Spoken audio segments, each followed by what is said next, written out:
Non, c'est une démarche d'entrepreneur sportif. Aujourd'hui, nous avons la volonté de développer le tennis en Guadeloupe, de faire de la Guadeloupe la base avancée de la France dans la Caraïbe.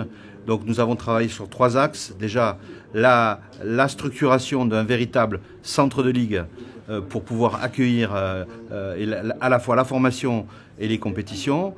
Deuxièmement, l'émergence d'une élite que nous allons amener tout de suite dans la compétition internationale dans la Caraïbe pour nourrir demain nos équipes de France. Et puis troisièmement, la formation, à la fois des cadres techniques mais aussi des dirigeants pour assurer le développement du tennis en Guadeloupe. Aujourd'hui, ce qui est sûr, c'est que les installations de la Ligue de Guadeloupe ne sont pas adaptées aux besoins et à l'ambition qui sont les nôtres. Il faut donc repartir d'une feuille blanche pour déterminer les véritables besoins, les structures, amener aussi des cours abrités qui permettent une pratique tout au long de l'année pour les meilleurs jeunes, et puis surtout doter le centre de ligue des infrastructures pour accueillir toutes les activités, la préparation physique, la préparation mentale et bien sûr la formation. Les vocations existent, elles ont même existé. Ce qu'on tire, c'est les leçons du passé. Ce que l'on souhaite, c'est qu'au moins jusqu'à 15-16 ans, eh bien, les jeunes Guadeloupéens grandissent chez eux, partent faire des tournois dans la Caraïbe, en Amérique centrale, en Amérique et puis bien sûr en métropole, mais rentrent chez eux de façon à ce qu'ils soient bien formés avec le soutien et l'affection de leurs parents pour être beaucoup plus forts ensuite pour affronter les difficultés du circuit international. Bien, aujourd'hui, il y a 4 jeunes qui ont été retenus par la fédération pour des projets internationaux.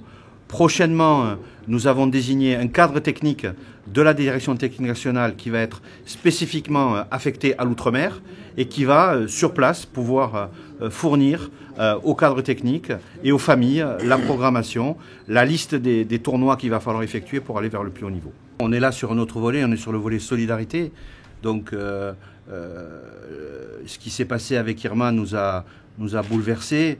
On a été très sensible à la détresse des dirigeants de clubs qui ont été marqués par la catastrophe.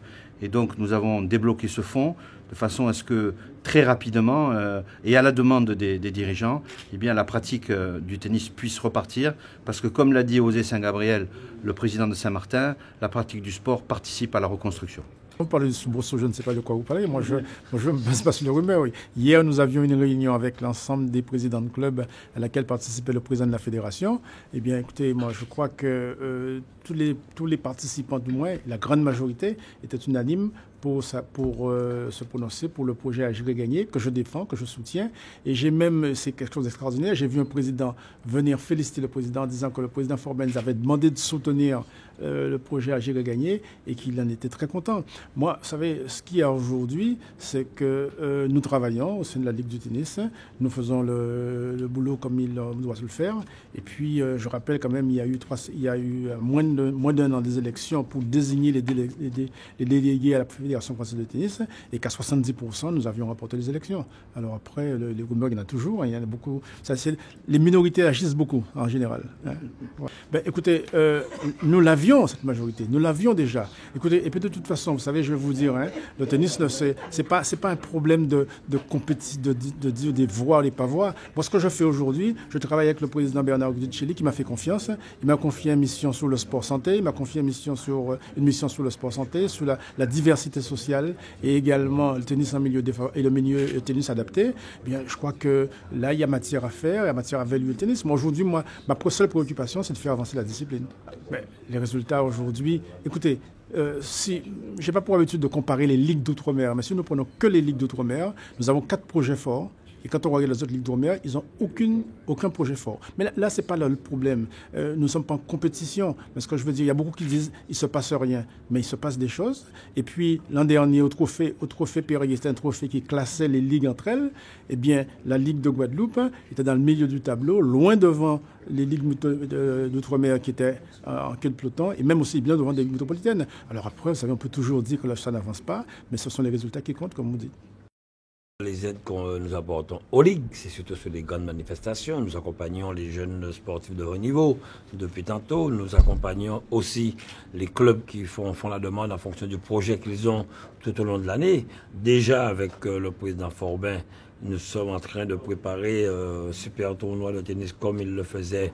Donc la région Guadeloupe sera à ses côtés. Maintenant, c'est mettre en place un projet sérieux pour qu'on puisse avoir une ligue en Guadeloupe et la région sera aux côtés de cette ligue. Je dirais rapidement qu'en tant que maire, j'ai démontré un peu l'intérêt que le sport avait pour une collectivité, surtout pour sa jeunesse.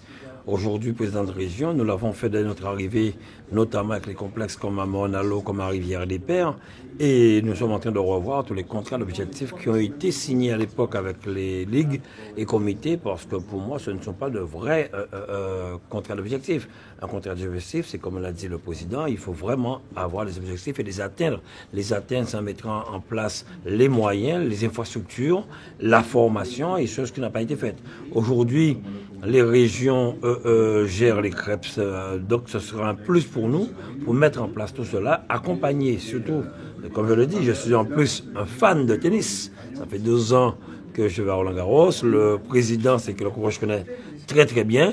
Je le dis aujourd'hui, nous attendons avec le président Forbin, avec le président de la fédération, mettre en place un projet pour que nous puissions accompagner convenablement la Ligue de tennis et développer le tennis en Guadeloupe.